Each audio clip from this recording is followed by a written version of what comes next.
Hello students, आपण superposition of waves या चॅप्टरची study करत आहोत आणि त्यामधला एक न्यू टॉपिकची आपण आज स्टडी करणार आहोत, तो म्हणजे बीट्स. काय क्वेश्चन दिला आहे की व्हॉट आर बीट्स. आपल्याला यामध्ये बघायचं आहे की बीट्स म्हणजे काय होते, बीट फॉर्म कशी होते आणि त्यानंतर deduce the analytically the expression for beat frequency आणि नंतर एक छोटासा एक्सप्रेशन बघणार आपण, एक डेरिवेशन बघणार ज्यामध्ये आपण फाइंड करणार बीट फ्रिक्वेन्सी काय असते, बीट फ्रिक्वेन्सी कशी असते, वॅनिंगच्या वेळेस किती राहील, वॅक्सिंगच्या वेळेस काय राहील, काय होते वॅनिंग, काय होते वॅक्सिंग, त्यानंतर बीट फॉर्म कशी होते, कोणाला पण बीट म्हणतो, हे सर्व आपण आजच्या व्हिडिओमध्ये स्टडी करणार आहोत. क्लिअर? तर लक्ष द्या. बीट्स म्हणजे काय होते याबद्दल तुम्हाला जनरल इन्फॉर्मेशनच आहे की जसं आपण हार्टबीट हे गोष्टी तुम्ही ऐकले असाल की हार्टबीट्स तुम्ही ऐकलेला आहात की हार्टबीट्स कशा असतात, बरोबर आहे.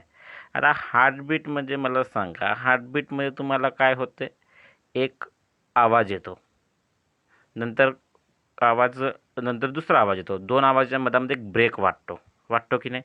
समजा आवाज स्टार्ट केला म्हणजे आपण हार्टबीट ऐकत आहोत, आपण हार्टबीट ऐकते वेळी एकदम आवाज आला, कमी वाटते आवाज, आणखी आवाज होईल, आणखी कमी वाटेल, आणखी आवाज येईल, आणखी कमी, असं आपण आवाज वाढतो कमी होतो, वाढतो कमी होतो की नाही.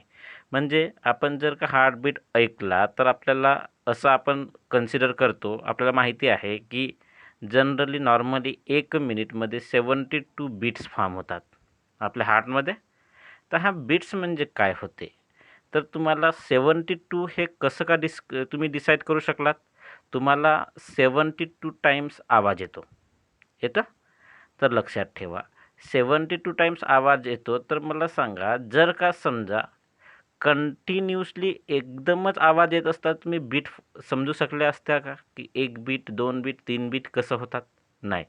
म्हणजे याचा अर्थ काय होते की आवाज येतो कमी होतो, आवाज येतो कमी होतो, आवाज येतो कमी होतो की नाही. जेव्हा आवाज येतो तो आपल्याला आवाज येतो आणि नंतर कमी होतो, आणखी नंतर आवाज येतो, तेव्हा आपण समजतो की 1 बीट झाला. काय समजतो? 1 बीट झाला असं समजतो. तर हा जो आवाज म्हणजे जो काही आवाज आहे, आवाज म्हणजेच याचा अर्थ आवाजाची इंटेन्सिटी, साऊंड इंटेन्सिटी.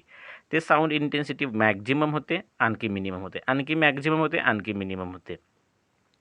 तर एक मॅक्झिमम आणि मिनिमम इंटेन्सिटी मिळून एक बीट बनतो. काय बनतो? बीट. तर तो जो राईज अँड फॉल म्हणजे मॅक्झिमम होण्याचा आणि मिनिमम होण्याचा जो फेनॉमेना आहे त्यालाच म्हणजे जे साऊंडची इंटेन्सिटी आहे, ते साऊंडची इंटेन्सिटी राईज होईल, मिनिमम होईल म्हणजे फॉल होईल, राईज होईल, फॉल होईल, राईज होईल, फॉल होईल, हा अल्टरनेटली चालतच राहील. म्हणजे जसं इंटेन्सिटी वाढली, कमी झाली, इंटेन्सिटी वाढेल, कमी होईल, इंटेन्सिटी वाढेल, कमी होईल. हा जो फेनॉमेना आहे, कोणता फेनॉमेना? इंटेन्सिटी. म्हणजे कोणती इंटेन्सिटी? साऊंड इंटेन्सिटी राईज होणे, फॉल होणे, राईज होणे, फॉल होणे, हा जो फेनॉमेना आहे. तर एक राईज आणि एक फॉल हा जो काय आहे याला म्हटलं जाते बीट्स. याला काय म्हणतो आपण? बीट्स. आणि याच्यामध्ये काय होते, हा जो राईज होणारा पोर्शन आहे, वाढलेला पोर्शन आहे, तो आपला आवाज येतो. आणि जो फॉल होते म्हणजे कमी होईल, तो आवाज येत नाही, आणखी आवाज येतो, आणखी कमी येतो, आहे की नाही. याला म्हणतो आपण बीट्स. याला काय म्हणतो? बीट्स. तर जो राईज होणे, फॉल होणे, राईज होणे, फॉल होण्याचा जो फेनॉमेना आहे याला म्हणतो आपण बीट्स. जनरली ॲक्च्युली काय होते ते आता आपण बघणारच आहोत.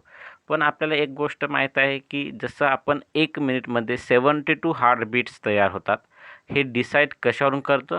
तर ह्याच गोष्टीवरून करतो की आवाज वाढला, कमी झाला, आवाज वाढला, कमी झाला. तर जेव्हा आवाज वाढेल तेव्हा आपला आवाज येतो आणि जेव्हा आवाज कमी होईल तेव्हा आवाज येत नाही. तर आणखी आवाज वाढेल तर आणखी आवाज येईल. तर 2 आवाज वाढण्याला आपण काय म्हणतो? 2 बीट्स म्हणतो की नाही. असं एका मिनिटमध्ये 72 टाइम्स आवाज येतो आणि 72 टाइम्सच आवाज कमी होतो. हा जो काही फेनॉमेना आहे यालाच म्हटल्या जाते बीट्स. याला काय म्हणतो आपण? बीट्स. राहील लक्षात? क्लिअर? किंवा तुम्ही तबला बघितले असाल, सर्वांनीच बघितलेला आहात. जेव्हा तबल्यावरती जो कोणी तबला वाजवणार आहे म्हणजे वाजवणारा आहे, तो काय येईल, जेव्हा तबल्यावरती हात ठेवेल तेव्हा आवाज येईल, जेव्हा हात उचलेल तेव्हा आवाज कमी होईल. आणखी हात ठेवेल तेव्हा आवाज येईल की नाही. तर हा जो काय फिनॉमिना म्हणजे हात ठेवला म्हणजे आवाज आला, म्हणजे साऊंड तयार झाला, म्हणजे साऊंडची इंटेन्सिटी मॅक्झिमम झाली. आणखी हात उचलल्यानंतर साऊंडची इंटेन्सिटी कमी झाली. तर हा जो फिनॉमिना आहे याला आपण बीट्स म्हणतो. याला काय म्हणतो आपण? बीट्स. हे एक तुम्हाला जनरली जे माहीत आहे त्यावरून आपण म्हटलं की बीट्स काय होते. राहील लक्षात? राहील ना? हां, की जर का समजा कंटिन्युअसलीच जर साऊंड येत असता, काय असतं कंटिन्यू, जसं माईक वगैरे आहे. तुम्हाला माहीत आहे माईकमध्ये जर जास्त साऊंड झाला तर एकदम कंटिन्युअसली आवाज येतच असतो. त्याला आपण बीट्स म्हणणार का? नाही. बट जर तोच आवाज जर कमी जास्त होत असेल तर त्याला आपण बीट्स म्हणू. काय म्हणू? बीट्स फॉर्म होतात. त्या टाईपचं असते बीट्स. हे तुम्हाला झाले एक जनरल इन्फॉर्मेशन. आता लक्ष द्या ॲक्च्युअली काय होते बीट्स. बीट्स फॉर्म कशी होते ॲक्च्युअली. तर काय म्हटलं आहे की काय म्हटलं आपण? When two sound waves having same amplitude but slightly different frequencies traveling in the same direction are interfere with each other, then resultant intensity of sound consists of alternate maximum minima म्हणजे minimum of sound. म्हणजेच कधी जास्त तर कधी कमी येईल. तर हा जो फेनॉमिना आहे, this phenomenon of alternate rise and fall of intensity of sound is called beats. याला काय म्हणतो आपण? बीट. काय लक्षात? चला काय लक्ष द्या काय म्हटलं आहे डेफिनेशन बीट्सची, की जेव्हा व्हेन टू साऊंड वेव्ज म्हणजे जेव्हा दोन वेव्ज ज्यांचा ॲम्प्लिट्यूड सेम असेल बट दोनही वेव्हची फ्रिक्वेन्सी डिफरंट असेल. खूप मोठी डिफरंट नाही, स्लाइटली थोडा डिफरन्स असेल दोघांच्या मधामध्ये. फ्रिक्वेन्सीमध्ये डिफरन्स असेल म्हणजे दोन फ्रिक्वेन्सी डिफरंट असतील, त्या एकाच डायरेक्शनने ट्रॅव्हल होतात. लक्ष द्या. अपोजिट म्हटला का? नाही. अपोजिट अपोजिट म्हटलं नाही म्हणजे याचा अर्थ ते स्टेशनरी वेव्ह होईल का? नाही. The same direction are interfere, जेव्हा एकाच डायरेक्शनने ट्रॅव्हल होतात पण एकामेकाला इंटरफेअर होतात. जसं लक्ष द्या, ही मेन पोझिशन, ही एक वेव्ह ट्रॅव्हल होत आहे काहीतरी फ्रिक्वेन्सीने, तसंच हे दुसरी वेव्ह ट्रॅव्हल होत आहे दुसऱ्या फ्रिक्वेन्सीने, या टाईपने, जिची फ्रिक्वेन्सी थोडी डिफरंट आहे. जास्त आहे का? नाही, थोडी डिफरंट फ्रिक्वेन्सीने आहे. आता ह्या दोन्ही वेव्ज एकामेकाला काय होतात? इंटरफेअर होतात. दोन्ही वेव्ज एकामेकाला काय होतात? इंटरफेअर. समजला की नाही? काय म्हटलं आपण? To sound waves. मी इथे जे वेव्ज दाखवत आहो तुम्हाला ह्या ट्रान्सवर्स वेव्ज दाखवत आहो, पण त्या साऊंड वेव्ज म्हटला म्हणजे त्या कोणत्या वेव्ह असतील? लॉन्जिट्यूड आहे. एक वेव्ह या टाईपने ट्रॅव्हल होत आहे. समजा याची काहीतरी फ्रिक्वेन्सी असेल, समजा याची फ्रिक्वेन्सी आपण N1 घेऊ. काय घेऊ? N1. दुसरी जे वेव्ह आहे हे दुसरी वेव्ह या टाईपने ट्रॅव्हल होत आहे. दुसरी वेव्ह जी आहे ती दुसरी वेव्ह काय होत आहे? या टाईपने ट्रॅव्हल होत आहे. जिचा ॲम्प्लिट्यूड तर सेम आहे पण तिची फ्रिक्वेन्सी थोडी डिफरंट असेल या टाईपची. तेवढीच फ्रिक्वेन्सी आहे का? नाही, थोडी डिफरंट फ्रिक्वेन्सी आहे. म्हणजे फ्रिक्वेन्सी दोघांची याची N2 फ्रिक्वेन्सी आहे. सेम फ्रिक्वेन्सी आहे का? नाही. आतापर्यंत जेवढ्या काही वेव्ज बघितला आपण त्या मधामध्ये फ्रिक्वेन्सी कशी होती? सेम. म्हणजे दोन साऊंड वेव्ह ज्यांचा ॲम्प्लिट्यूड सेम बट त्यांची फ्रिक्वेन्सी स्लाइटली म्हणजे थोडी डिफरंट असेल, त्या दोनही वेव्ह एकाच डायरेक्शनने ट्रॅव्हल होतात. दोन्ही वेव्ह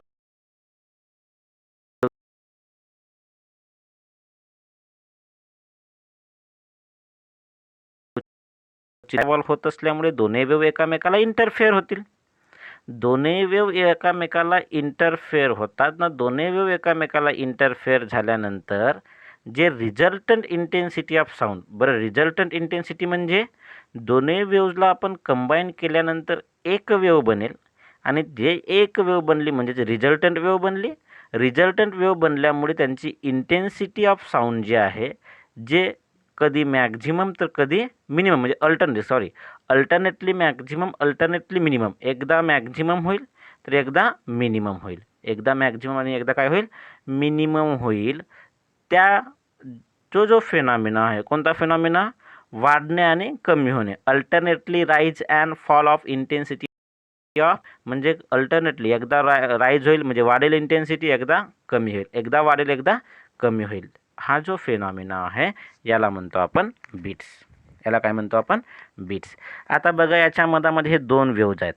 ह्या दोन वेव्ज या पॉईंटवर जर बघितला, कोणत्या पॉईंटवर बघितला? या पॉईंटवर. या पॉईंटवर दोन्ही वेव्जची इंटेन्सिटी कशी आहे? दोन्ही वेव्ज एकमेकाला इंटरफेअर झाल्या. दोन्ही वेव्ज एकमेकाला इंटरफेअर झाल्या याचा अर्थ दोन्ही वेव्जची जे काही डिस्प्लेसमेंट म्हणजे दोघांच्या वेव्हच्या मधामधला जो इंटरफरन्स आहे म्हणजे जो ॲम्प्लिट्यूड आहे, ॲम्प्लिट्यूड 0 आहे, त्यावेळी त्यांच्या मधामधला साऊंड मिनिमम होईल.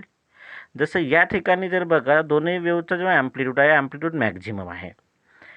ॲम्प्लिट्यूड मॅक्झिमम आहे म्हणजे याचा अर्थ साऊंडची इंटेन्सिटीसुद्धा कशी येईल? मॅक्झिमम येईल. काय येईल? मॅक्झिमम. राहील लक्षात? कळत आहे? कन्फ्यूज होत आहे? नाही. काय म्हटलं आपण की जे काही तुमची साऊंड वेव्ज आहे त्या साऊंड वेव्ज, दोन साऊंड वेव्ज, अशा दोन साऊंड वेव्ज ज्यांचा ॲम्प्लिट्यूड सेम बट त्यांची फ्रिक्वेन्सी कशी हवी? Different frequency. आणि त्या ज्या साऊंड वेव्ज आहेत त्या साऊंड वेव्ज एकाच डायरेक्शनने ट्रॅव्हल होत आहेत. दोन्ही वेव्ज सेम ॲम्प्लिट्यूडच्या, फक्त थोडी फ्रिक्वेन्सी डिफरंट आहे. त्या दोन्ही वेव्ज एकाच डायरेक्शनने ट्रॅव्हल होत आहेत आणि दोन्ही वेव्ज एकामेकाला इंटरफेअर होत आहेत, म्हणजे एकामेकामधून सुपरइम्पोज होत आहेत. दोन्ही वेव्ज एकामेकाला इंटरफेअर झाल्यानंतर त्यांचा जी रिझल्टंट इंटेन्सिटी म्हणजे दोन्ही वेव्ज मिळाल्यानंतर एक इंटेन्सिटी ऑफ साऊंड बनेल. ती इंटेन्सिटी ऑफ साऊंड एकदा मॅक्झिमम तर एकदा मिनिमम, एकदा मॅक्झिमम एकदा मिनिमम अशी तयार होईल, अशी बनेल. म्हणजे कंटिन्युअसली मॅक्झिमम किंवा कंटिन्युअसली मिनिमम बनणार नाही, तर कधी मॅक्झिमम तर कधी मिनिमम, कधी मॅक्झिमम तर कधी मिनिमम. हे दोन्ही वेव्हची मी रिझल्टंट वेव्ह सांगत आहे. कधी मॅक्झिमम कधी मिनिमम, कधी मॅक्झिमम कधी मिनिमम बनेल. तर हा जो फेनॉमिना आहे, कोणता phenomena? Rise and fall of intensity of sound. म्हणजे साऊंडची जी इंटेन्सिटी आहे ते वाढणे कमी होणे, वाढणे कमी होणे, म्हणजे rise and fall of intensity of sound alternately म्हणजे एकदा वाढेल तर एकदा कमी होईल, एकदा वाढेल तर एकदा कमी होईल. तर हा जो फेनॉमिना आहे या फेनॉमिनालाच आपण काय म्हणतो? बीट्स म्हणतो. याला काय म्हणतो? बीट्स. क्लिअर? राहील लक्षात? जास्त कन्फ्यूज होऊ नका, ते तुम्हाला कळत आहे. क्लिअर आहे? ओके. त्यानंतर काय म्हटलं आहे की the maximum intensity of a sound due to superposition of two sound waves. ज्यावेळी दोन साऊंड वेव्ज एकमेकाला इंटरफेअर झाल्या, सुपरपोजिशन म्हणजेच इंटरफेअर म्हणजे रिझल्टंट, त्याला आपण काय म्हटला होता? Resultant of sound waves. दोन वेव्ज एकमेकाला इंटरफेअर झाल्यानंतर त्यांचा जो रिझल्टंट इंटेन्सिटी ऑफ साऊंड आहे ते रिझल्टंट इंटेन्सिटी ऑफ साऊंड कशी असेल? मॅक्झिमम. कशी राहील? मॅक्झिमम. जेव्हा दोन वेव्ज एक झाल्याच्या नंतर त्यांची जी रिझल्टंट इंटेन्सिटी आहे साऊंडची, त्या दोन्ही साऊंड वेव्जचा सुपरपोजिशन झाल्या म्हणजे कंबाईन झाल्याच्यानंतर त्यांची इंटेन्सिटी ऑफ साऊंड एकदा मॅक्झिमम होते आणि एकदा काय होते? मिनिमम. तर जेव्हा ते मॅक्झिमम होते त्या कंडिशनला किंवा त्याला म्हटलं जाते व्हॅक्सिंग. त्याला काय म्हणतो आपण? व्हॅक्सिंग. ह्या व्हिडिओच्या सुरुवातीलाच म्हटलं होतं व्हॅक्सिंग वॅनिंगबद्दल आपण बोलणार आहोत. तर लक्षात ठेवा, जेव्हा दोन वेव्ज सुपरइम्पोज होतात म्हणजे दोन्ही वेव्हचा सुपरपोजिशन होते, कंबाईन होतात, दोन्ही वेव्ज कंबाईन झाल्याच्या नंतर त्यांची इंटेन्सिटी ऑफ साऊंड जी आहे ते इंटेन्सिटी ऑफ साऊंड कशी असेल? मॅक्झिमम असेल. आपल्याला माहीत आहे की दोन्ही वेव्ज कंबाईन झाले म्हणजे एकदा मॅक्झिमम एकदा काय राहते? मिनिमम असेल. तर ज्यावेळी मॅक्झिमम असेल त्या पॉईंटला किंवा त्या कंडिशनला आपण काय म्हणतो? व्हॅक्सिंग. काय म्हणतो? व्हॅक्सिंग. क्लिअर? राहील? मग आपण काय म्हटलं? The maximum intensity of sound due to superposition of two waves. दोन वेव्जचं सुपरपोजिशन केल्यानंतर जे मॅक्झिमम इंटेन्सिटी आहे त्याला आपण व्हॅक्सिंग म्हणतो. Similarly the minimum intensity of sound due to superposition of two sound waves. दोन साऊंड वेव्जचं सुपरपोजिशन केल्यानंतर जे मिनिमम इंटेन्सिटी ऑफ साऊंड आहे त्याला काय म्हटलं जाते? त्याला म्हटलं जाते वॅनिंग. त्याला काय म्हणतो आपण? वॅनिंग. राईट लक्षात? त्याला म्हटलं जाते वॅनिंग. क्लिअर? ओके. लक्ष द्या. The minimum intensity of sound due to superposition of two waves. दोन वेव्जचा सुपरपोजिशन केल्यानंतर जे मिनिमम इंटेन्सिटी ऑफ साऊंड असते त्याला म्हणतो आपण वॅनिंग, आणि जो मॅक्झिमम इंटेन्सिटी ऑफ साऊंड असते त्याला म्हणतो आपण waxing. So therefore one waxing and successive one waning form one beat. आताच म्हटलं आपण एक मॅक्झिमम आणि एक मिनिमम इंटेन्सिटी मिळून काय बनते, एक बीट बनते. एक मॅक्झिमम अँड मिनिमम इंटेन्सिटी मिळून बीट बनते. तर मॅक्झिमम इंटेन्सिटीला आपण वॅक्सिंग म्हणतो आणि मिनिमम इंटेन्सिटीला आपण काय म्हणतो, वॅनिंग म्हणतो. तर या टाईपची जर तुमची कंबाईन वेव्ह बनत असेल तर ही मॅक्झिमम इंटेन्सिटी आणि ही काय होते, मिनिमम इंटेन्सिटी. जसं तुम्हाला आठवत जर असेल तर एक क्रेस्ट आणि एक ट्रफ मिळून काय बनते, एक वेव्ह बनते. आठवत आहे की जसं एक क्रेस्ट आणि एक ट्रफ मिळून काय बनते, एक वेव्ह बनते. तसंच एक वॅक्सिंग आणि एक वॅनिंग मिळून काय बनते, बीट फॉर्म होते. काय फॉर्म होते, बीट. क्लिअर राहील लक्षात. तर एक कंप्लीट बीट फॉर्म करण्यासाठी कंप्लीट एक वॅक्सिंग आणि त्यात लगेच म्हणजे सक्सेसिव्ह म्हणजे जवळचाच एक वॅनिंग. जसं हा समजा मॅक्झिमम डिस्प्लेसमेंट वॅक्सिंग, तर हाच त्याचा मिनिमम डिस्प्लेसमेंट म्हणजे वॅनिंग. कन्फ्यूज होऊ नका. मी तुम्हाला इथे समजण्यासाठी सांगत आहो की या टाईपचं जर असला तर याला काय म्हणू आपण, वन बीट. काय म्हणणार आपण, one beat. Clear. So therefore the time interval between two successive waxing किंवा two successive waning is called period of beats. म्हणजे दोन वॅक्सिंग म्हणजे दोन मॅक्झिमम इंटेन्सिटी किंवा दोन मिनिमम इंटेन्सिटी म्हणजे वॅनिंगच्या मधामधला जो टाईम आहे त्याला म्हटलं जाते पिरियड ऑफ बीट्स. त्याला काय म्हणतो आपण, पिरियड ऑफ बीट्स. म्हणजे जसं ह्या टाईपचे तुमची फ्रिक्वेन्सी साऊंड वेव्ह म्हणजे कोणती वेव्ह झाली, हे रिझल्टंट साऊंड वेव्ह. कोणती वेव्ह समजू आपण, रिझल्टंट साऊंड वेव्ह. या मधामध्ये इथपासून इथपर्यंत समजा येतपर्यंत या पोझिशनपर्यंत एक बीट झाला, या पोझिशनपर्यंत दोन बीट्स. तर इथपासून म्हणजे ह्या पोझिशनपासून तर या पोझिशनपर्यंत म्हणजे एकदा मधला म्हणजे हा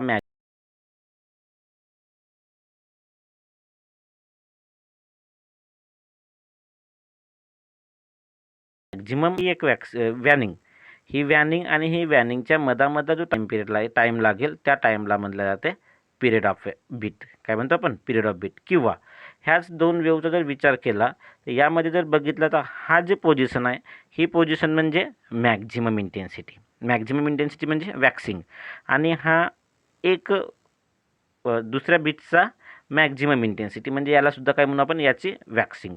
ह्या दोघांच्या मधामधला जो टाईम इंटरवल आहे याला सुद्धा म्हटलं जाते पिरियड ऑफ बीट. काय म्हणतो आपण, पिरियड ऑफ बीट. क्लिअर राहील लक्षात. ओके. तर लक्षात ठेवा की दोन वॅनिंग किंवा दोन वॅक्सिंग, दोन मॅक्झिमम किंवा दोन मिनिमम इंटेन्सिटीच्या मधामधला जो टाईम पिरियड असेल किंवा जो टाईम लागेल त्यांच्या मधामधला जो टाईम असेल त्याला म्हटलं जाते पिरियड ऑफ बीट. काय म्हणतो आपण, period of beat. Clear. The number of beats heard per second is called bit frequency.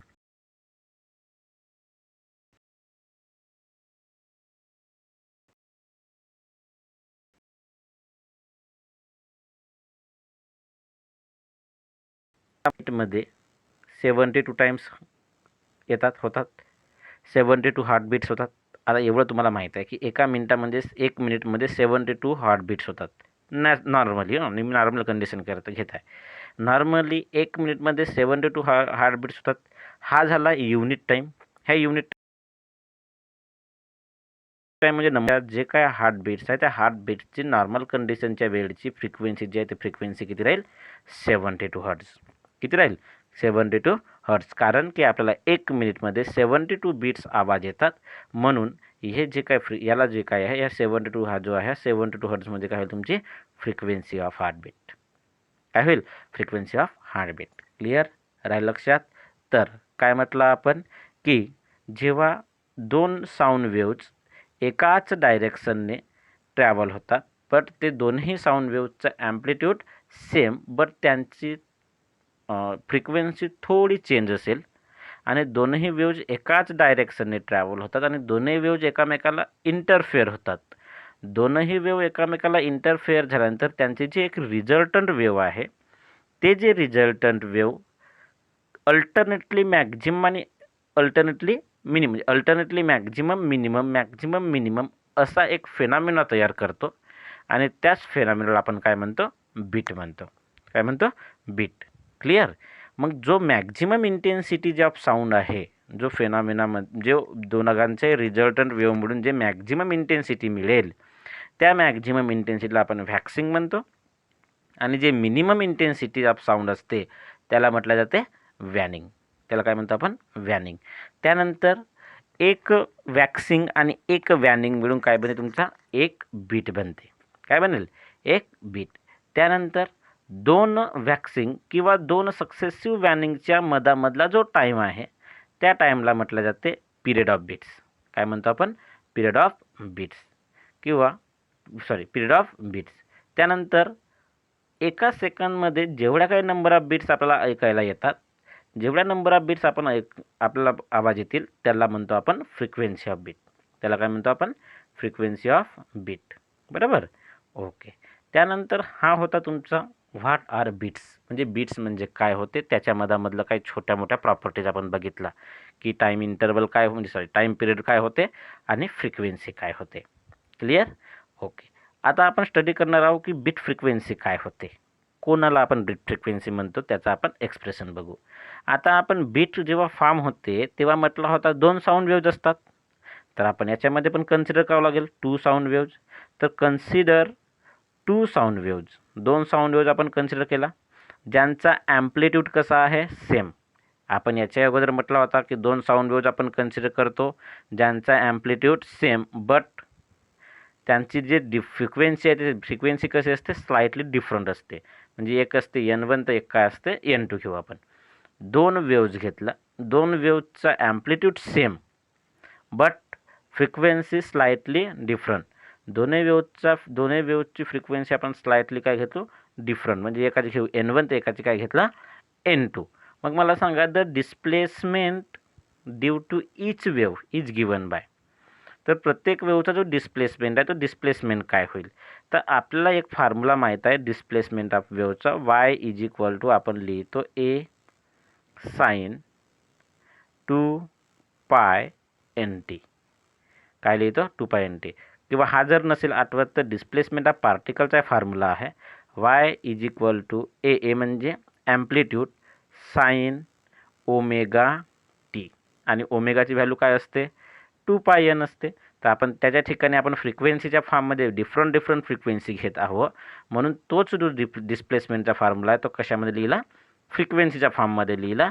तर ए साइन ओमेगाच्या ठिकाणी 2πn आणि टी, ओमेगाच्या ठिकाणी 2πn टी. तर y इज इक्वल टू काय मिळेल? ए साइन 2πn टी. आणि हा जो फॉर्म्युला आहे हा फॉर्म्युला आपण प्रोग्रेसिव्ह वेव्ह जेव्हा स्टडी केला त्यामध्ये किंवा फॉर्मेशन ऑफ वेव्हजमध्ये सुद्धा ह्या फॉर्म्युलाची स्टडी केला सुरुवातीला. क्लिअर? ओके. तर काय म्हटलं आहे याच्या मधामध्ये की जो डिस्प्लेसमेंट ऑफ वेव्ह आहे तो डिस्प्लेसमेंट ऑफ वेव्ह, दोन वेव्ज आहेत म्हणजे याचा अर्थ दोघांचाही डिस्प्लेसमेंट वेगवेगळा असेल. का बरं वेगवेगळा? कारण दोघांची फ्रिक्वेन्सी वेगवेगळी आहे म्हणून. y1 इज इक्वल टू काय दिला आपण? a साइन 2π nt होते आताच बघितलं, बट फ्रिक्वेन्सी डिफरंट आहे म्हणून काय लिहिणार मी? N1t. पहिल्या वेव्हची फ्रिक्वेन्सी काय घेतला? N1ला a साइन 2π N1t. त्यानंतर सेकंड वेव्ह जे आहे ते सेकंड वेव्हची फ्रिक्वेन्सी काय घेतला आपण? N2. म्हणून त्याचा जो डिस्प्लेसमेंट आहे तो डिस्प्लेसमेंटचा फॉर्म्युला काय घेतला? y2 is equal to a sine 2π N2t. हा झाला फर्स्ट वेव्हचा डिस्प्लेसमेंटचा फॉर्म्युला. हा झाला सेकंड वेव्हच्या डिस्प्लेसमेंटचा फॉर्म्युला. त्यानंतर फर्स्ट वेव्हची फ्रिक्वेन्सी काय होती? N1. सेकंड वेव्हची फ्रिक्वेन्सी काय होती? N2. म्हणून आपण तिथे N1 नाही तर काय यूज केला? N2. बाकी सर्व गोष्टी तर सेमच आहेत. एला का बरं सेम लिहिला? आपण म्हटलं आहे की दोनही वेव्ज आहेत, दोन्ही वेव्जची जे काय ॲम्प्लिट्यूड आहे ॲम्प्लिट्यूड कसा आहे? सेम. म्हणून आपण काय लिहिला, एच लिहिला, A1 A2 लिहिला नाही. क्लिअर राहील लक्षात? ओके. तर हा होईल तुमच्या दोनही वेव्हच्या डिस्प्लेसमेंटचं दोन फॉर्म्युला. बट आपण काय म्हटलं की दोन्ही वेव्ह जे आहे ते दोन्ही वेव्ज तर कंबाईन होतात. दोन्ही वेव्ज जर कंबाईन होत म्हणजे याचा अर्थ काय करावं लागेल, रिझल्टंट ऑफ साऊंड वेव्ज करावं लागेल. काय करावं लागेल, रिझल्टंट ऑफ साऊंड वेव्ज. तर रिझल्टंट ऑफ टू वेव्ज किंवा the resultant displacement at a given point is given bye. जर दोन वेव्हचं दोन वेगवेगळं डिस्प्लेसमेंट आहेत Y1 आणि Y2, त्यांचा रिझल्टंट डिस्प्लेसमेंट जर काढला तर रिझल्टंट डिस्प्लेसमेंट म्हणजेच दोन वेव्हजला कंबाईन करणे. दोन वेव्हला कंबाईन करणे म्हणजे मी काय लिहू शकतो, Y = Y1 + Y2. तेव्हा दोन वेव्हज कंबाईन होतील. मग दोन्ही वेव्हला जर मी कंबाईन केलं तर Y = काय लिहू शकलो, Y1 + Y2. क्लिअर? ओके. तर Y = Y1 ची व्हॅल्यू काय होती, Y1 ची व्हॅल्यू होती A sin 2πn1t plus Y2 ची व्हॅल्यू काय होती, A sin 2π4. या मधामध्ये जर बघाल तर Y = काय बघितलं आपण, Y = दोनही इक्वेशनमध्ये काय दिसत आहे, दोनही इक्वेशनमध्ये तर A कॉमन आहे. A कॉमन आहे याचा अर्थ A आपण कॉमन काढू शकतो. एला जर कॉमन काढला तर या मधला A कॉमन निघाल तर काय उरेल, sin 2πn1t प्लस या इक्वेशनमधला A कॉमन निघाला तर इथे काय उरेल, sin 2πn2t. काय उरेल, sin 2πn2t. क्लिअर? ओके. आता इथपर्यंत समजला. इथपर्यंत झाल्याच्यानंतर काय म्हटलं आपण, A तर कॉमन निघाला आहे. आतमध्ये जर बघितला तर आतमध्ये इथे एक्सप्रेशन असा दिसत आहे, sin C + sin D या फॉर्ममध्ये आहे. मग expression sin C + sin D या फॉर्ममध्ये आहे तर मग आपण ट्रिग्नॉमेट्रीचा एक फॉर्म्युला यूज करू शकतो. कोणता formula, sin C + sin D. आणि sin C + sin Dचा फॉर्म्युला होते 2 sin C + D / 2 × cos C - D / 2. हा तुम्हाला ट्रिग्नॉमेट्रीमध्ये झालेला फॉर्म्युला आहे. तर sin C + sin D = 2 sin C + D / 2 × cos C - D / 2. या मधामध्ये Cच्या ठिकाणी कोण आहे, तर Cच्या ठिकाणी 2πn1t आहे आणि Dच्या ठिकाणी कोण आहे, तर Dच्या ठिकाणी 2πn2t आहे. क्लिअर? सो देअरफॉर हा A तर बाहेर होता, आपण लिहिला. याच्या मधामध्ये काय फॉर्म्युला लावणार, तर याच्या मधामध्ये आपण फॉर्म्युला लावणार sin C + sin Dचा. कोणामध्ये, याच्यामध्ये. याच्या मधामध्ये sin C + sin Dचा फॉर्म्युला जर लावला तर sin C + sin Dचा फॉर्म्युला काय होते, 2. तर आपण 2 लिहिला इंटू साइन. तर साइन C + D, Cची व्हॅल्यू 2πn1t प्लस Dची व्हॅल्यू 2πn2t, डिवाइडमध्ये काय आहे 2, म्हणून 2πn1t + 2πn2t / 2 इंटू कॉस आहे तर कॉस लिहिला. Cच्या ठिकाणी 2πn1t तर 2πn1t मायनस Dच्या ठिकाणी 2πn2t / 2. तर कॉस 2πn1t - 2πn2t / 2 मिळेल. त्यानंतर 2 आहे तर हा 2चं ब्रॅकेटच्या बाहेर निघेल का, मल्टिप्लायमध्ये आहे. मल्टिप्लायमध्ये असल्यामुळे इथे काय मिळेल आपल्याला, A × 2 म्हणजे 2A. A × 2 म्हणजे काय मिळेल, 2A इंटू साइन मिळाला. आता याच्या मधामध्ये हा 2 जो होता ह्या 2 पूर्ण ह्या टर्मला मल्टिप्लायमध्ये आणि येसुद्धा ह्या पूर्ण टर्मला मल्टिप्लायमध्ये आहे. म्हणून ह्या 2ला आपण काय लिहू शकतो, A × 2 म्हणजेच 2A. 2A into sine. ह्या टर्ममध्ये म्हणजे ह्या ब्रॅकेटच्या आतमध्ये बघाल तर ह्या ब्रॅकेटमध्ये 2π कॉमन आहे, ब्रॅकेटच्या बाहेर केला. त्यानंतर T आणि T सुद्धा कॉमन आहे. म्हणजे ह्या ब्रॅकेटमध्ये जर बघितला तर 2πT कसं आहे, common.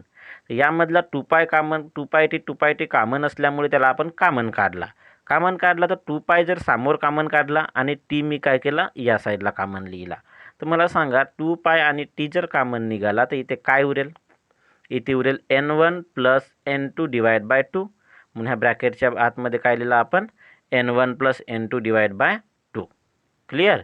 Into cos 2πn1t - 2πn2t / 2. याच्यामध्ये जरी बघितलं तर याच्यामध्ये सुद्धा 2πt कॉमन आहे. टू पाय टी आणि टू पाय टी कॉमन आहे, याचा अर्थ इथून 2 पाय कॉमन निघेल आणि टीसुद्धा काय निघेल कॉमन. तर आतमध्ये काय उरेल, 2 पाय टी कॉमन निघाला N1 मायनस 2 पाय टी कॉमन निघाला N2 डिवायडेड बाय 2 उरेल. इथपर्यंत समजला, इथपर्यंत क्लिअर. ओके. सो देअरफॉर आपल्याला जो काही इक्वेशन मिळाला तो इक्वेशन काय मिळाला, तो इक्वेशन मिळाला y is equal to 2a sine 2 pi common निघाल्यामुळे N1 plus N2 divide by 2 into t, टीसुद्धा कॉमन होता, इंटू कॉस 2 पाय कॉमन असल्यामुळे बाहेर निघाला N1 minus N2 divide by 2 into t, हा सुद्धा काय होता कॉमन होता, म्हणून त्याला आपण काय केलं कॉमन काढला. क्लिअर. ओके. आता याच्यामध्ये लक्ष द्या, याच्यामध्ये बघाल तर 2a ॲज इट इज लिहिला, साईन आणि कॉस कसं आहे, मग मला सांगा एक्स इंटू वाय असेल त्याला आपण वाय इंटू एक्स लिहू शकतो, जर आपल्याला गरज असेल त्याला एक्स इंटू वाय तर वाय इंटू एक्स लिहू शकतो, कारण का मल्टिप्लिकेशन आहे.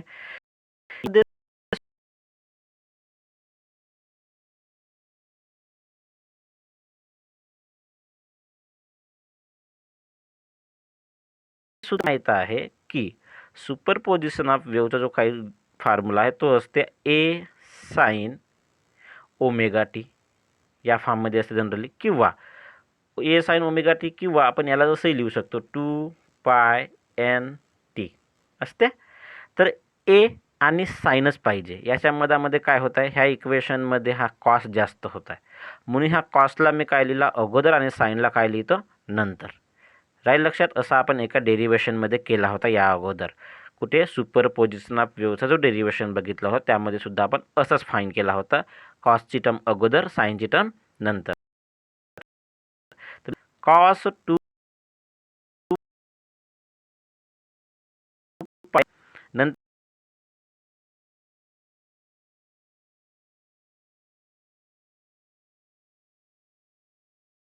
काय, कॉसला अगोदर साईनला नंतर लिहू शकतो, कारण का दोन्ही टर्म कशा आहेत मल्टिप्लायमध्ये आहेत. कशा आहेत मल्टिप्लायमध्ये. सो देन आता आपल्याला इक्वेशन काय पाहिजे, आपल्याला इक्वेशन असा हवा आहे, y equal to A sine 2 pi y equal to A sine 2 pi N T, असा इक्वेशन हवा आहे. मग मला सांगा ह्या इक्वेशनमध्ये आपल्याला इक्वेशन तर असा हवा आहे y equal to A sine 2 pi N T,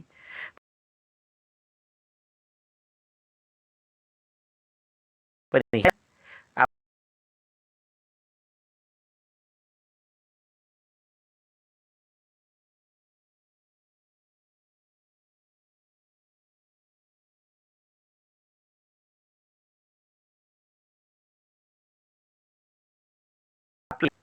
sine A sine 2 pi N T असा इक्वेशन मिळण्यासाठी हा जो काही इक्वेशन आहे, म्हणजे ह्या इक्वेशनमध्ये हा जो तुम्हाला इक्वेशन दिसत आहे, ह्या इक्वेशनमध्ये तुम्हाला काय होईल, ह्या इक्वेशनमध्ये हा जो ब्रॅकेट आहे याच्या ठिकाणी काय हवं आहे कॅपिटल ए, आणि हा जो ब्रॅकेट आहे स्मॉल ब्रॅकेट आहे, स्मॉल ब्रॅकेटच्या ठिकाणी काय पाहिजे स्मॉल एन.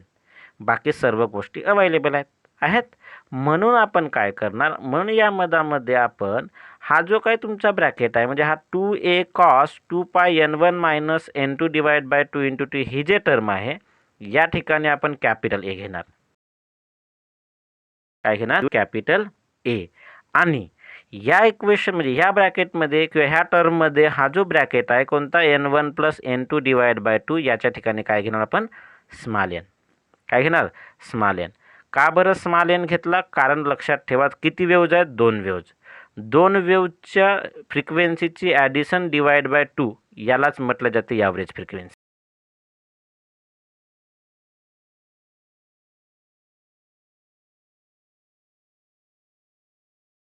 गोष्टी असतील तेवढ्यांची ॲडिशन डिवाइड बाय तेवढ्या नंबर ऑफ टर्म्स, म्हणजेच काय म्हणतो आपण ॲव्हरेज. तर याच्या मधामध्ये सुद्धा n1 प्लस n2 दोन फ्रिक्वेन्सीज आहेत, दोन फ्रिक्वेन्सीज डिवाइड बाय 2 म्हणजेच काय होईल तुमची ॲव्हरेज फ्रिक्वेन्सी. काय होईल ॲव्हरेज फ्रिक्वेन्सी n होईल. सो देअरफॉर आपण काय केलं, आपल्याला गरज होती त्यानुसार आपण या टर्मच्या ठिकाणी कॅपिटल ए पुट केला आणि या ब्रॅकेटच्या ठिकाणी स्मॉल एन पुट केला. असं केल्याच्या नंतर आपल्याला जो इक्वेशन आहे तो इक्वेशन काय मिळेल वाय इक्वल टू याच्या ठिकाणी तर कॅपिटल ए केला तर ए, साइन 2 पाय आहे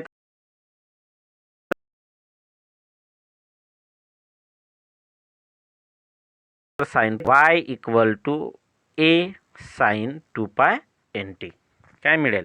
Y equal to A sine 2 pi N T मिळेल. क्लिअर राहील लक्षात? समजलं आता की आपल्याला जो काय मिळाला ते काय होईल? तुमचा एक वेव्हचा रिझल्टंट डिस्प्लेसमेंट मिळाला. काय मिळाला? वेव्हचा रिझल्टंट डिस्प्लेसमेंट. बट मला सांगा, अरे हा तर इक्वेशन प्रोग्रेसिव्ह वेव्हचा आहे, म्हणून this is the equation of progressive wave. हा इक्वेशन कशाचा आहे? प्रोग्रेसिव्ह वेव्हचा आहे. आणि या मधामध्ये एनचा मिनिंग काय होते? एनचं मिनिंग काय होते? फ्रिक्वेन्सी. आणि ए म्हणजे काय होते?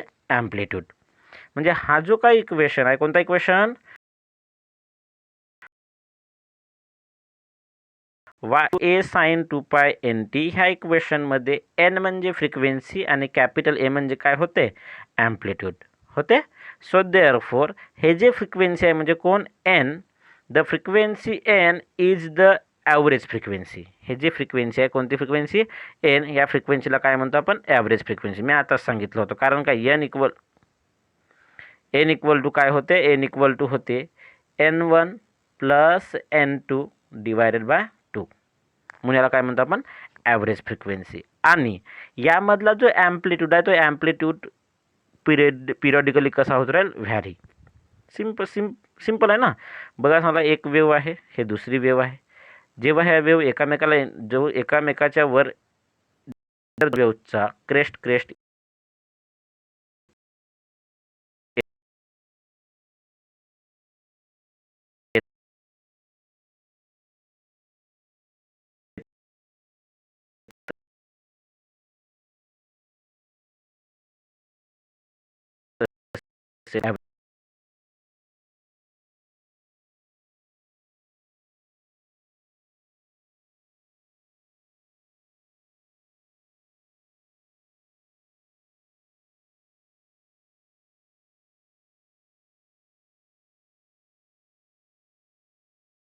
फ्रिक्वेन्सी करत आला की जे इंटेन्सिटी ऑफ साऊंड आहे ते इंटेन्सिटी ऑफ साऊंड त्याच्या ॲम्प्लिट्यूडला कशी असते?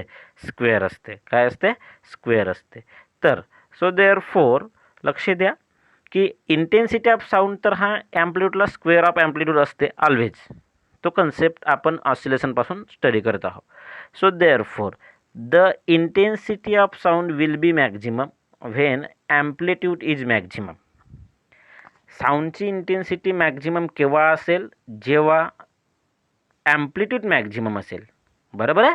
म्हणजे दोन्ही वेव्हचा जो रिझल्टंट ॲम्प्लिट्यूड आहे तो रिझल्टंट ॲम्प्लिट्यूड जेव्हा मॅक्झिमम असेल तेव्हा त्या साऊंडची इंटेन्सिटी मॅक्झिमम असेल. And the intensity of sound is minimum.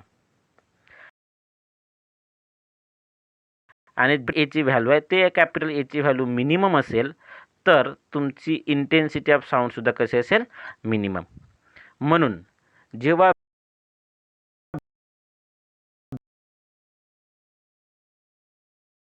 Bit म्हणून ज्यावेळी आवाजामध्ये ब्रेक वाटतो, आपल्याला कमी झाल्यासारखा वाटतो, त्यावेळी दोन्ही वेव्ज एकामेकाला इंटरफेअर होतात ना. इंटरफेअर झाल्या म्हणजे याचा अर्थ दोन्ही वेव्ज ज्या पॉईंटवर इंटरफेअर होतात त्या पॉईंटवरचे तुमचा ॲम्प्लिट्यूड काय होते? कमी. ॲम्प्लिट्यूड कमी झाला म्हणजे याचा अर्थ साऊंडची इंटेन्सिटी सुद्धा त्यावेळी काय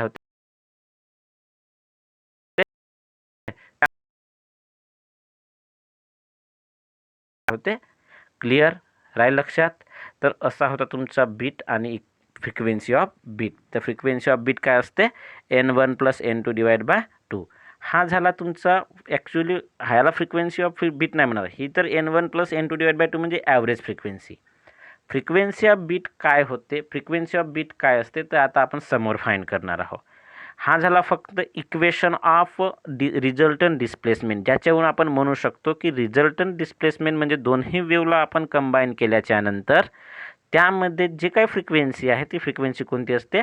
दोनही वेव्हच्या फ्रिक्वेन्सीचा ॲव्हरेज असते. काय असते?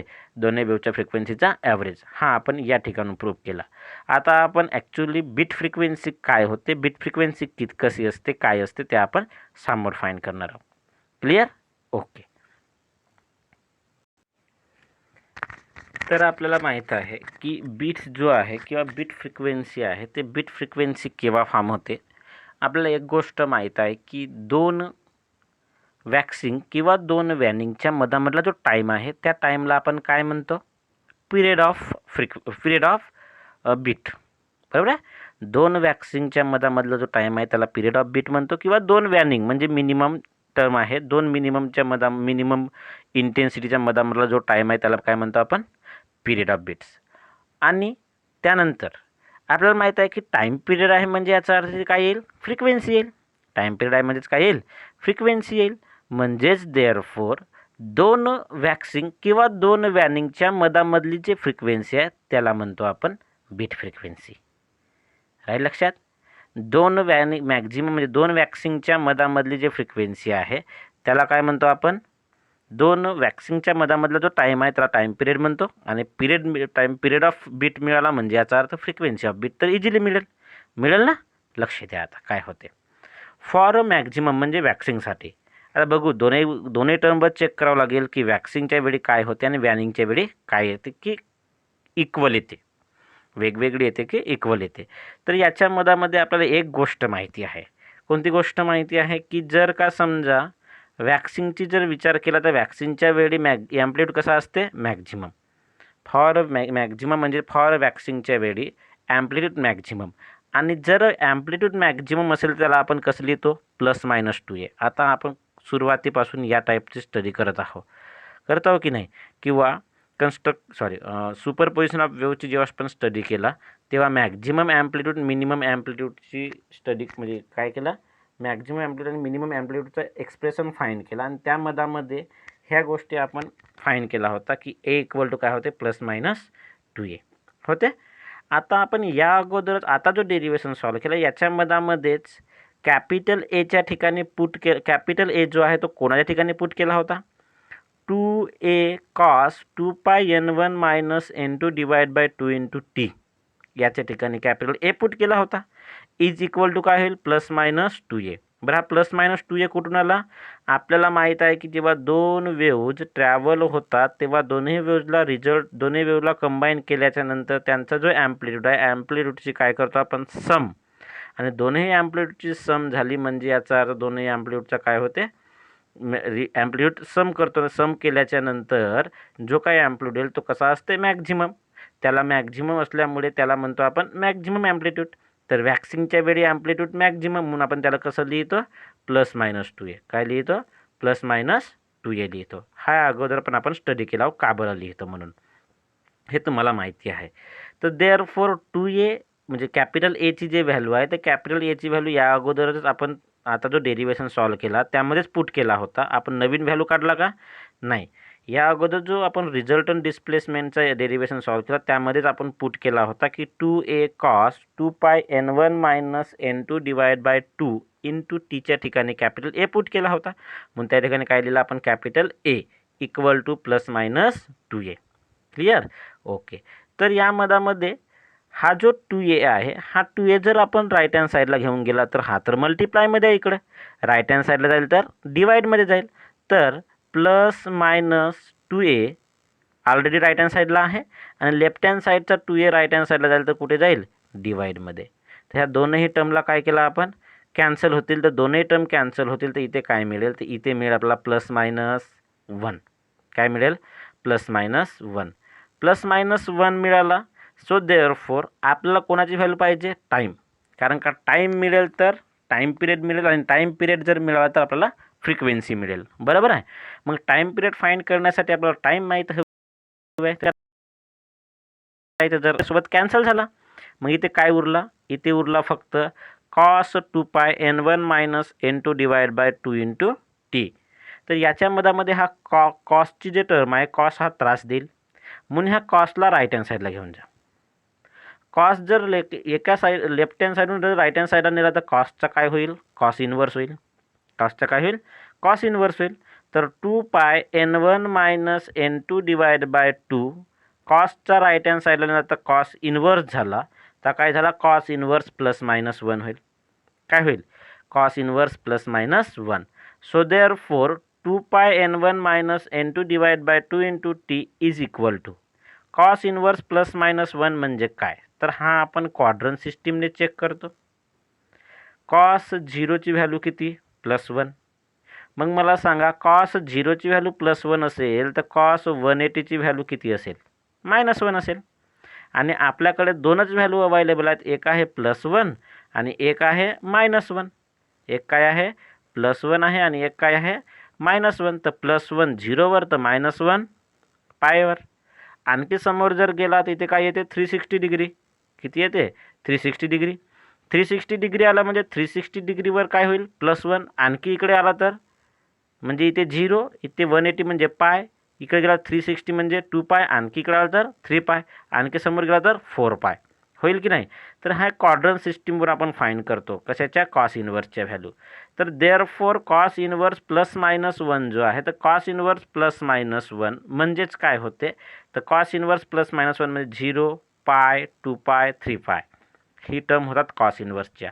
हे आपण या अगोदर पण सॉल्व केला होता. तुम्हाला ह्या गोष्टी माहीत आहेत की कॉस इन्व्हर्सची व्हॅल्यू कशी येते. आपण क्वाड्रंट सिस्टमवरून काढतो की क्वाड्रंट सिस्टीममध्ये कॉस झिरोची व्हॅल्यू 1 म्हणून कॉस इन्व्हर्स 1ची व्हॅल्यू 0. कॉस 180 म्हणजे कॉस पायची व्हॅल्यू -1 म्हणून कॉस इन्व्हर्स -1ची व्हॅल्यू पाय. नंतर आपण आणखी जर समोर गेला तर हा इथून समोर गेल्यानंतर 2 पाय येईल, तर कॉस 2 पायची व्हॅल्यू होते +1 म्हणून कॉस इन्व्हर्स +1ची व्हॅल्यू 2 पाय 3 पाय 4 पाय हा असा समोर वाढत जाईल. क्लिअर. ओके.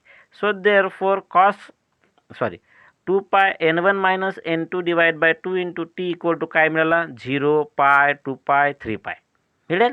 आपल्याला कोणाची व्हॅल्यू पाहिजे टाईम पाहिजे म्हणजे स्मॉल टीची व्हॅल्यू. स्मॉल टीची जर व्हॅल्यू पाहिजे आहे तर आपल्याला काय करावं लागेल हा 2 पायला राईट हँड साईडला न्यावं लागेल. इथे पहिली टर्म काय आहे 0 असल्यामुळे आपल्याला टीची व्हॅल्यू जर काढायची आहे तर टी सोबत जेवढी टर्म आहे सर्वच्या सर्व टर्म राईट हँड साईडला जाईल तर कुठे जाईल डिवाइडमध्ये. कुठे जाईल डिवाइडमध्ये. डिवाइडमध्ये जाईल तर 0च्या डिवाइडमध्ये गेला तर 0च्या डिवाइडमध्ये गेल्यामुळे तो काय होईल 0च होईल. तर पहिली टर्म तर 0 झाली. बरं सेकंड टर्म जर आपण चेक केला तर सेकंड टर्ममध्ये बघा काय दिला आहे हा याच्यामध्ये बघा आपल्याला स्मॉल टीची व्हॅल्यू पाहिजे 2 and 2 कॅन्सल पहिली गोष्ट. सेकंडमध्ये काय होईल पाय अँड पायसुद्धा काय होईल कॅन्सल. मल्टिप्लायमध्ये कॅन्सल, मल्टिप्लाय डिवाइडमध्ये 2 होता कॅन्सल. काय उरला n1 minus n2 into T उरला इक्वल टू कॅन्सल झाल्यामुळे 1. तर n1 minus n2 into T is equal to 1 उरेल. कॅन्सल केल्यानंतर आपल्याला काय पाहिजे स्मॉल टी. स्मॉल टी जर पाहिजे असेल तर हा राईट हँड साईडला घेऊन जावं लागेल. ह्या राईट हँड साईडला नेला तर मला सांगा हे सर्व कॅन्सल झाल्यानंतर इथे तर 1 आहे. हा n1 minus n2 right hand साईडला जाईल तर स्मॉल टीची व्हॅल्यू किती होईल. स्मॉल टीची व्हॅल्यू होईल 1 divide by n1 minus n2 होईल. तर स्मॉल टीची व्हॅल्यू जी आहे स्मॉल टीची व्हॅल्यू मिळाली 1 minus n1 divide by n2. पहिली किती मिळाली 0, दुसरी काय मिळाली 1 divide by n1 minus n2. Third व्हॅल्यूकडे जाऊ. थर्ड व्हॅल्यूमध्ये 2 and 2 तर असाच कॅन्सल होईल. पाय अँड पाय कॅन्सल. काय उरला इथे 2 आणि हा n1 minus n2 right hand साईडला येईल तर डिवाइडमध्ये तर 2च्या डिवाइडमध्ये जाईल तर इथे काय उरेल 2 divide by n1 minus n2 उरेल. तसंच या मधामध्ये सुद्धा 2 and 2 तर इथे कॅन्सल झाला जाईल. पाय अँड पाय अगेन याच्यासोबत कॅन्सल होईल. तिथे काय उरेल 3 आणि n1 minus n2 right hand साईडला येईल तर डिवाइडमध्ये. तर देअरफॉर आपल्याला जे टर्म आहे म्हणजे स्मॉल टीची जे टर्म आहे ते काय मिळेल 0 1 divide by n1 minus n2 2 divide by n1 minus n2 3 divide by n1 minus n2 मिळेल. मिळेल की नाही. बट आपल्याला माहीत आहे की the time interval between 2 successive maxima म्हणजेच waxing is called period of beats होते. म्हणजे 2 मॅक्झिमाच्या मधामधला जो टाईम आहे त्याला आपण काय म्हणतो पिरियड ऑफ बीट्स. आणि पिरियड ऑफ बीट्स काढण्याचं कारण काय आहे की पिरियड ऑफ बीट्स निघेल तर फ्रिक्वेन्सी ऑफ बीट्स इझिली निघेल. सो देअरफॉर लक्ष द्या दोन वॅक्सिंग म्हणजे 2 मॅक्झिमाच्या मधामधला जो टाईम आहे त्याला काय म्हणतो आपण पिरियड ऑफ बीट्स. तर पहिला मॅक्झिमा जो होता त्याचा टाईम किती होता 0, दुसऱ्या मॅक्झिममला टाईम किती होता 1/n1 - n2. दोघांच्या मधामधला डिफरन्स म्हणजे सेकंड मायनस फर्स्ट असाच तर आपण डिफरन्स काढतो. तर सेकंड मायनस फर्स्ट जर केला तर 1/n1 - n2 second minus first किती 0. तर 1/n1 - n2 मधून जर आपण 0 मायनस केला तर काय उरेल 1/n1 - n2. म्हणजे याचा अर्थ कॅपिटल टीची जी व्हॅल्यू आहे ही कॅपिटल टीची व्हॅल्यू किती मिळाली 1/n1 - n2 मिळाली. काय मिळाली 1/n1 - n2. बट आपल्याला काय पाहिजे होती फ्रिक्वेन्सी ऑफ बिट्स. मग फ्रिक्वेन्सी ऑफ बिट्सला आपण कॅपिटल एनने डिनोट करू. का बरं कारण का ऑलरेडी आपण स्मॉल n1 n2ने डिनोट केलेला आहो. म्हणून आपण कशाने डिनोट करू कॅपिटल एन. कॅपिटल एन म्हणजे समजू आपण फ्रिक्वेन्सी ऑफ बिट आणि आपल्याला माहीत आहे की the reciprocal of time period is called frequency of bit होते. म्हणजे याचा अर्थ ह्या टाईम पिरियडचा रेसिप्रोकल टाईम पिरियड किती आला होता 1/n1 - n2 चा रेसिप्रोकल म्हणजे फ्रिक्वेन्सी ऑफ बिट्स. रेसिप्रोकल केला म्हणजे याचा अर्थ n is equal to 1 capital टीची व्हॅल्यू होती 1/n1 - n2. काय होती 1/n1 - n2. तर 1/n1 - n2 आहे. तर ही जे टर्म आहे ही टर्म वर जाईल म्हणजे कुठे जाईल मल्टिप्लायमध्ये. म्हणूनच कॅपिटल एन म्हणजेच बिट फ्रिक्वेन्सी आपल्याला काय मिळेल तर बिट फ्रिक्वेन्सी मिळेल n1 - n2. किती मिळेल बिट फ्रिक्वेन्सी n1 - n2. समजला. किंवा जर तुम्हाला जर कन्फ्यूज असेल तर ह्या दोघांमध्ये पण तुम्ही चेक करू शकता. याच्या मधामध्ये सुद्धा बिट फ्रिक्वेन्सी तेवढीच येईल. कसं करणार पहिले टाईम पिरियड काढणार. टाईम पिरियडमध्ये ह्या दोन इंटरवलच्या मधामधला difference second minus first. Second किती आहे 2/n1 - n2 मायनस फर्स्ट म्हणजे थर्ड मायनस सेकंड. तर थर्ड म्हणजे काय होता 2/n1 - n2 मायनस सेकंड काय होता 1/n1 - n2. बरोबर आहे. दोघांचा denominator same n1 - n2. Denominator same तर न्यूमरेटरची मायनस असल्यामुळे सबस्ट्रॅक्शन. तर 2 - 1 तर काय राहील 1. तर यांच्या मधामध्ये सुद्धा डिफरन्स किती येईल 1/n1 - n2 येईल. काय येईल 1/n1 - n2. राहील लक्षात. तर आपल्याला जेव्हा मॅक्झिमा म्हणजेच वॅक्सिंगची कंडिशन असेल त्यावेळी त्यांच्या मधामध्ये जे बीट फ्रिक्वेन्सी आहे ते बीट फ्रिक्वेन्सी किती मिळाली दोनही वेव्हच्या फ्रिक्वेन्सीचा डिफरन्स n1 - n2. कन्फ्यूज होऊ नका. याच्या ठिकाणी आपण असं सुद्धा लिहू शकतो n2 - n1. याला आपण n2 - n1 सुद्धा लिहू शकतो. जे डिपेंड करते की कोणती फ्रिक्वेन्सी मोठी आहे आणि कोणती फ्रिक्वेन्सी छोटी आहे. क्लिअर. असं एवढा कन्फ्यूज होऊ नका. फ्रिक्वेन्सी जर समजा n2 मोठी असेल तर त्याच्यामधून n1 म्हणजे मोठ्यामधून लहान काय करायचे मायनस. n1 - n2 लिहिला पाहिजे असं नाही आहे. असा सुद्धा होते की n2 - n1 हा सुद्धा म्हणजे मोठी मायनस लहान सरळ दोन फ्रिक्वेन्सीचा डिफरन्स. मोठ्या फ्रिक्वेन्सी म्हणून लहान फ्रिक्वेन्सीचा मायनस करायचा म्हणजे काय मिळेल तुम्हाला बीट फ्रिक्वेन्सी. हा झाला मॅक्झिमम म्हणजे वॅक्सिंगच्या वेळी तुम्हाला बीट फ्रिक्वेन्सी एवढी मिळाली. बघू आता वॅनिंगच्या वेळी काय मिळते म्हणजे मिनिममच्या वेळी काय मिळते. तर फॉर मिनिमा म्हणजे वॅनिंगच्या वेळी तुमचा ॲम्प्लिट्यूड कसा पाहिजे मिनिमम. म्हणजे याचा अर्थ नियरली अबाउट काय घेतो आपण 0 घेतो. कारण की तुम्हाला माहीत आहे की दोन वेव्ज जेव्हा एकामेकाला इंटरफेअर करतात ज्या पॉईंटवर दोन वेव्ज इंटरफेअर करतात त्या पॉईंटवर तुमचा जो ॲम्प्लिट्यूड आहे तो ॲम्प्लिट्यूड कसा असते 0 असते. काय असते 0. म्हणून आपण काय घेतो त्या ठिकाणी 0. So therefore 2a cos amplitude equal to काय मिळाला 0. ॲम्प्लिट्यूड काय मिळेल 0. ॲम्प्लिट्यूड 0 मिळाला. आपण कॅपिटल एची जे व्हॅल्यू आहे ते कॅपिटल एची व्हॅल्यू काय घेतो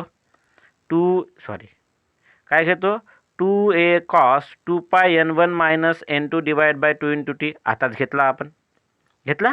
सो देअरफॉर हा जो 2a आहे हा 2a राईट हँड साईडला जाईल तर डिवाइडमध्ये 0च्या डिवाइडमध्ये गेला तर 0 / 2a म्हणजे काय होईल 0. तर काय उरेल 0 उरल्यानंतर हा जो कॉस आहे हा कॉस सुद्धा राईट हँड साईडला जाईल तर डिवाइडमध्ये इन्व्हर्स होईल. कॉस राईट हँड साईडला जाईल तर इन्व्हर्स. तर आपल्याला जे टर्म आहे ते काय मिळेल 2πn1 - n2 / 2 × t आणि कॉस राईट हँड साईडला गेल्यामुळे तो काय झाला कॉस इन्व्हर्स 0. काय झाला? Cos inverse 0. बरोबर आहे. त्यानंतर आपण क्वाड्रंट सिस्टीमचा यूज करतो आणि काय व्हॅल्यू फाइंड करतो? कॉस इनव्हर्स 0 ती. तर आपल्याला माहीत आहे की कॉस 90ची व्हॅल्यू किती असते? 0. याचा अर्थ कॉस इनव्हर्स 0 सुद्धा किती होईल? 90 म्हणजे π/2. तसंच इथे व्हॅल्यू 0 आहे म्हणजे याचा अर्थ या ठिकाणी सुद्धा व्हॅल्यू किती असेल? 0. तर कॉस 3π/2ची व्हॅल्यू सुद्धा काय होते? 0. म्हणून कॉस इनव्हर्स 0 म्हणजे सुद्धा काय होते? 3π/2. तर असंच आपण समोर काय करणार? अँगल समोर वाढवत जाणार. अँगल जर वाढवत गेला तर एक मिळेल π/2. एक अँगल काय मिळेल? π/2. दुसरा अँगल 3π/2, 5π/2 असं समोर तुमचे अँगल इन्क्रीज होत जातील. सो देअरफॉर आपल्याला काय हवं आहे? Small T. स्मॉल टी हवं आहे तर आपण काय करणार? हे जे टर्म आहे मल्टिप्लायमधली हे राईट हँड साईडला घेऊन जाणार. राईट हँड साईडला जर न्यायला जर गेला तर हा 2 आणि 2 तर इथेच कॅन्सल होते. 2 आणि 2 काय होईल? कॅन्सल. 2 आणि 2 कॅन्सल झाला. त्यानंतर हा पाय आणि पाय कॅन्सल. तर इथे काय उरेल? पाय आणि पाय कॅन्सल, 2 आणि 2 कॅन्सल, तर 1/2 उरेल. या ठिकाणी काय उरेल? 1/2. आणि या साईडला लेफ्ट हँड साईडला काय उरला? n1 minus n2. तर लेफ्ट हँड साईडचा n1 minus n2 right hand साईडला जाईल तर डिवाइडमध्ये गेल्यामुळे इथे आपल्याला मिळेल 1/2. n1 minus n2 right hand साईडला गेला तर डिवाइडमध्ये म्हणजे 1/2 इंटू n1 मायनस n2 उरेल. त्यानंतर जर बघितलं आपण तर त्यामध्ये सेकंड टर्मसाठी बघितलं तर 3π/2 आहे. 2 आणि 2 तर इथेच कॅन्सल झाला. पाय आणि पाय तर इथेच कॅन्सल झाला. तर इथे काय उरला? 3/2. हा 3/2 ॲज इट इज उरला. आणि हा मल्टिप्लायमध्ये n1 मायनस n2 आहे. हा राईट हँड साईडला गेल्यामुळे कुठे गेला? डिवाइडमध्ये गेला तर काय झाला? 3/2 इंटू n1 मायनस n2. असंच नेक्स्ट टर्मसाठी जर केला आपण तर नेक्स्ट टर्मसाठी काय येईल? 5/2 इंटू n1 मायनस n2 येईल. असं आपण समोर वाढत जाईल. त्यानंतर पिरियड ऑफ बीट काढतो म्हटला तर पिरियड ऑफ बीट म्हणजेच टाइम इंटरवल बिटवीन 2 सक्सेसिव्ह सीमा. दोन पिरियड ऑफ बीट तर 2 मिनिमाच्या मधामधला टाइम करायचा तर सेकंड मायनस काय करणार आपण? फर्स्ट. सेकंड मायनस जर फर्स्ट केला तर सेकंड मायनस फर्स्टमध्ये काय होईल तर बघा. सेकंड काय होता? 3/2 into n1 minus n2 minus first काय होता? 1/2 इंटू n1 मायनस n2. मग तुम्हाला माहीत आहे की दोघांचा डिनॉमिनेटर सेम. तर न्यूमरेटर डायरेक्ट मायनस असल्यामुळे सबस्ट्रॅक्शन. डिनॉमिनेटर काय आहे? डिनॉमिनेटर आहे 2 इंटू n1 मायनस n2 आहे. आणि न्यूमरेटरची डायरेक्ट सबस्ट्रॅक्शन तर 3 - 1 म्हणजे काय उरेल? 2. तर 2 आणि 2 कॅन्सल. तर फक्त काय उरेल? 1/n1 minus n2.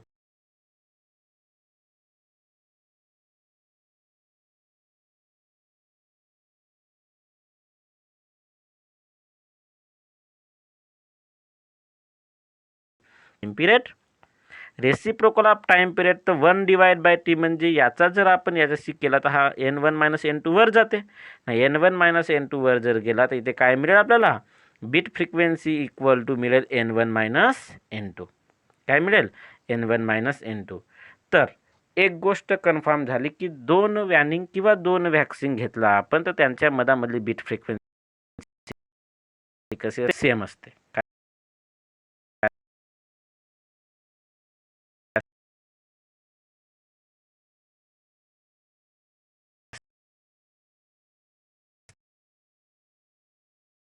Video skip नका करू कारण की इम्पॉर्टंट टॉपिक आहे आणि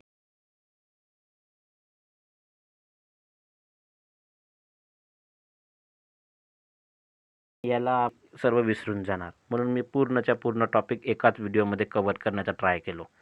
ओके. थोडासा टॉपिक बाकी आहे ॲप्लिकेशन ऑफ बिट्स. त्याला आपण क्लिअर करून घेऊ.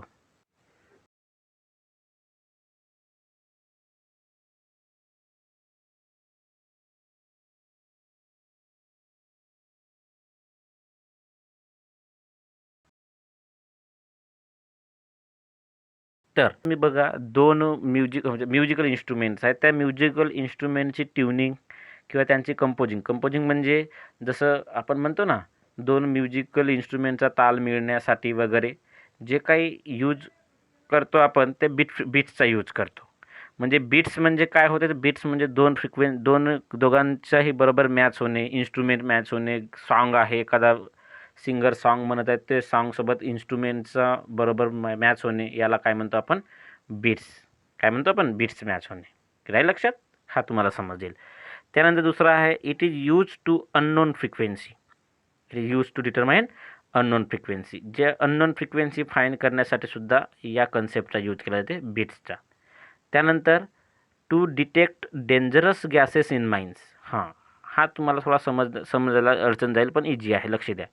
To detect dangerous gases in mines. जसं तुम्हाला आठवत जर असेल, अलार्म वगैरे वाजतो.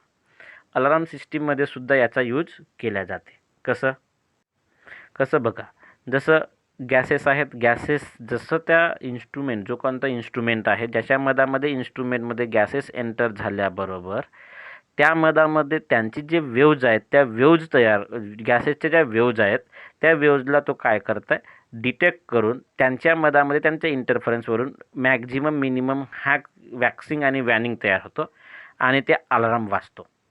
यामध्ये सुद्धा बीटचा यूज केला जाते.